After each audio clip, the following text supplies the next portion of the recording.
उम्र हो गई तो क्या, हूँ तो सुहागन ही ना। बड़ी बहू वो देखो ना, मेरी ये लाल साड़ी यहाँ से फट गई है, रंग भी बदरंग सा हो गया है। हर बार होली पर लाल साड़ी ही पहनती हूँ ना, और कोई दूसरी लाल साड़ी भी नहीं है। इस बार हाट जाओ तो मेरे लिए भी एक साड़ी ला देना। जानकी जी झिझकते हुए अपनी बहू संगीता से बोली। सास की बात सुनते सुनते रसोई में काम करती हुई दोनों बहुओं के चेहरे के हाव भाव बदल गए। बुदबुदाते हुए बड़ी बहू संगीता अपनी देवरानी जया से बोली, लो इनको यहाँ लाल साड़ी की पड़ी है और वहाँ ससुर जी खाट पे पड़े हैं। अरे कुछ तो उम्र का लिहाज करें, अब लाल साड़ी पहनकर कौन सा ससुर जी को जिला लेंगी। हमें भी तो ये चिंता खाई जा रही है कि पता नहीं इस बार होली का त्योहार सुख सम्मति से निकलेगा भी या नहीं, और इनके श्रृंगार ही पूरे नहीं होते। छोटी बहू जया भी कहाँ चुप रहने वाली थी। अपनी आदत अनुसार हमेशा की तरह खर्चे की बात सुनते ही मुंह से निकल पड़ा, अरे जीजी यहाँ घर के खर्चे पूरे नहीं होते, वहाँ एक नए खर्चे की फरमाइश हो रही है। शायद उनके बुदबुदाने की वजह जानकी जी समझ रही थी। उन्होंने अपनी साड़ी के पल्लू में लगी गांठ खोलते हुए बोला, बहू ये कुछ पैसे हैं मेरे पास, इस बार की बुढ़ापा पेंशन के आए थे, मेरे और तेरे ससुर जी के कुछ बच रखे हैं। तीखी नजरों से बहुएं उनकी तरफ देखने लगी। ज्यादा देर बहुओं के पास खड़ा होना मुश्किल लग रहा था, इसलिए जल्दी से पल्ले से सारे पैसे निकालकर वहीं रसोई में रखे मटके के पास रख दिए। दोनों बहुओं की त्योरियां कुछ और ज्यादा ही चढ़ गई थीं। बहुओं की बात सुनकर जानकी जी का कलेजा जोरों से धड़कने लगा था, आंखें छलछला उठी थीं। बहुओं का रोज रोज ऐसा बोलना उन्हें बहुत अखरता था। उन्हें पता था कि उनके पति बीमार पिछले 3 महीनों से खाट पर ही हैं, लेकिन वो हैं तो अभी सुहागन ही ना। जब तक सांस है तब तक आस है।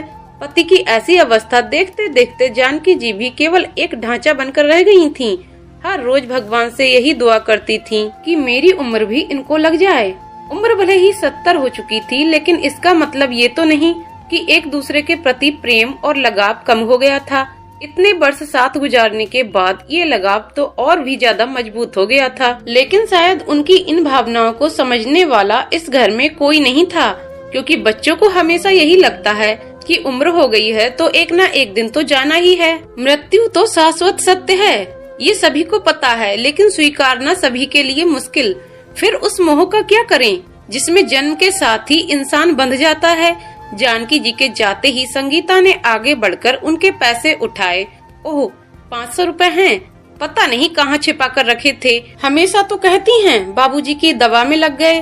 तभी जया बोल पड़ी, अरे जीजी 2 दिन पहले मैंने देखा था, अम्मा बड़के भैया को दवा की पर्ची पकड़ा रही थी। अच्छा जी, तो इस बार दवा के पैसे भी बेटे के माथे मर दिए। एक ये हैं जो अम्मा बाबूजी के प्रेम में मरे जाते हैं, और एक तरफ अम्मा हैं जो पैसे छिपा कर रखती हैं। हे भगवान, बुढ़ापे में भी शौक पूरे करना ही नहीं भूलते। मैं लाकर दूंगी इन्हें लाल साड़ी, दांत पीसते हुए संगीता बोली। उधर होली को 2 दिन बचे थे, सारा सामान आ चुका था। जानकी जी भी बाट में थीं कि बहू साड़ी भी लाएगी, लेकिन उनकी साड़ी नहीं आई। दोबारा बोलने या कुछ पूछने की हिम्मत नहीं थी जानकी जी की। अपनी वही पुरानी साड़ी निकालकर सुई धागा लेकर बैठ गईं। लेकिन इस उम्र में आंखें भी साथ नहीं दे रही थीं। बाबूजी भी अपनी पत्नी की बेबसी पर चुप थे। हाँ, आंखों से 2 बूंद लुढ़ककर तकिए पर जरूर गिर गई थीं। आंगन में खेलती हुई अपनी पोती को आवाज देकर अपने पास बुलाया और सुई दिखाते हुए बोली, बिटिया जरा इसमें धागा डाल दे। पोती धागा डालकर वापस खेलने भाग गई। जानकी जी ने कांपते हाथों से साड़ी सिली और होली के दिन सुबह नहाकर वही साड़ी पहन ली और अपने पति के सिरहाने बैठ गईं। पूजा का वक्त हो चला था, लेकिन अम्मा अभी तक बैठी थीं। बेटा आया, अम्मा चल पूजा हो रही है। अम्मा ओ अम्मा, लेकिन अम्मा नहीं बोली। अम्मा सुहागन ही विदा हो गईं। बाबूजी की आंखें भी खुली की खुली ही पथरा गईं। अब न किसी को दवा की जरूरत थी और न साड़ी की।